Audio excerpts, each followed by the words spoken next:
બોટાદથી બોટાદ શહેરની અંદર ટ્રાફિકની સમસ્યા બળવત્તર બની રહી છે, જેનું મુખ્ય કારણ છે કે આસપાસના 50 ગામના લોકો અહીં ખરીદી કરવા માટે આવતા હોય છે અને તેને કારણે આ વિસ્તારની અંદર ટ્રાફિકની સમસ્યા વકરી રહી છે। શહેરના રસ્તાઓ પર વાહનોની અવરજવર હંમેશા જોવા મળે છે। આસપાસના ગામડાઓ માટે બોટાદ એકમાત્ર મથક છે કે જ્યાં તેઓ ખરીદી કરવા માટે આવી શકે અને બોટાદ શહેરના શોપિંગ કોમ્પ્લેક્સમાં પાર્કિંગની પણ કોઈ વ્યવસ્થા નથી અને આથી શોપિંગ માટે આવતા લોકો પોતાના વાહન રસ્તા પર જ પાર્ક કરીને ખરીદી કરવા જતા હોય છે, જેથી રસ્તા પર ભારે ટ્રાફિક જામ સર્જાય છે। સવાર અને બપોરને સાંજે એટલું બધું ટ્રાફિક થાય છે કે આપણે એમ કહેવાય કે પોલીસ સ્ટેશનમાં એમ કે સાહેબો મૂકે તો સારું, એના માટે એમ કે પબ્લિકને કોઈ તકલીફ ન પડે।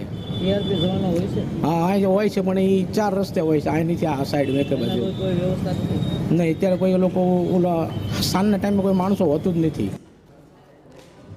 તો પાર્કિંગ વ્યવસ્થાના અભાવને કારણે વાહન ચાલકો રસ્તા પર આડેધડ પાર્કિંગ કરવા માટે મજબૂર બને છે અને તેને જ કારણે ટ્રાફિક વધી રહ્યો છે। બોટાદના પાડિયાદ રોડ, દીનદયાળ ચોક, ટાવર રોડ પર ભારે ટ્રાફિક જોવા મળે છે।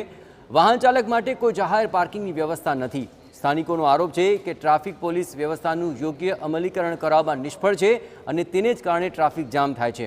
આડેધડ વાહન પાર્કિંગ કરનારા સામે પગલાં લેવામાં આવે તો ટ્રાફિક ઘટી શકે। હવેલી ચોકથી લઈ અને ગઢડા રોડ સુધી સફેદ પટ્ટા મારેલા છે। વચ્ચે 40 થી 45 ફૂટ પહોળો રોડો છે।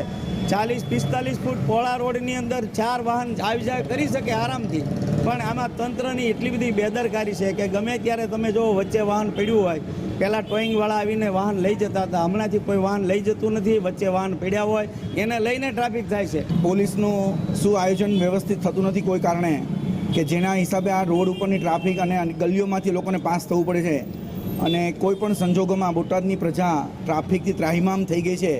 આજે ઓફિસથી ઘરે જવા માટે એને 15-20 મિનિટ ટાઈમ બગડે છે અને કોઈ ટ્રાફિક મેનેજમેન્ટ બરોબર યોગ્ય થતું નથી। એની સુવ્યવસ્થિત વ્યવસ્થા થવી જોઈએ।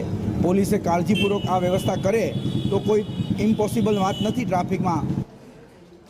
ન્યૂઝરૂમ લાઈવમાં અત્યારે બસ આટલું જ। બધું સમાચાર માટે આપ જોતા રહો TV9। નમસ્કાર।